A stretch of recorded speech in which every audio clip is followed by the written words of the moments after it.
Alors, sur le parc naturel régional du Queyras, on travaille sur deux aspects.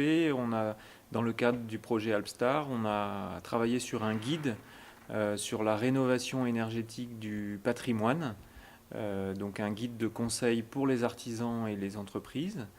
Et en même temps, Alpstar nous permet aussi de travailler sur notre plan climat énergétique, où là, on est sur une démarche plus globale d'élaboration de la politique énergétique du territoire, avec la rédaction d'un plan d'action en collaboration avec tous les acteurs du territoire.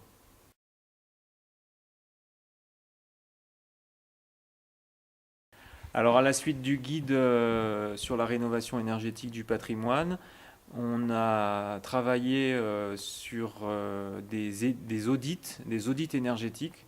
On a proposé à une douzaine d'hébergements touristiques, des gîtes et des hôtels de mener ensemble une campagne d'audit sur leurs bâtiments. On a étudié aussi les potentiels d'énergie renouvelable sur leurs bâtiments et maintenant on est en train d'en accompagner certains sur une phase de travaux euh, voilà, pour améliorer, pour travailler sur l'amélioration énergétique, soit de l'isolation, soit de l'installation par exemple de chaudières bois.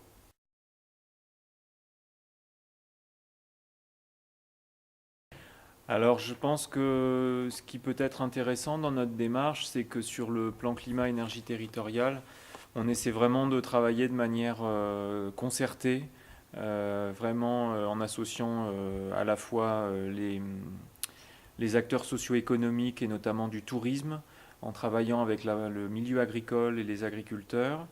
Et on essaie aussi, on est en train de mettre en place ce qu'on appelle une conférence citoyenne pour travailler avec un panel d'une quinzaine de citoyens à peu près du territoire qu'on va associer à la démarche pendant 6 mois et sur lesquels qu'on va former, informer et former sur les questions d'énergie et de climat.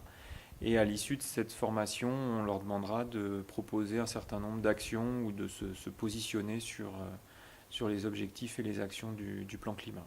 Donc c'est un peu cette démarche un peu globale de concertation sur le territoire.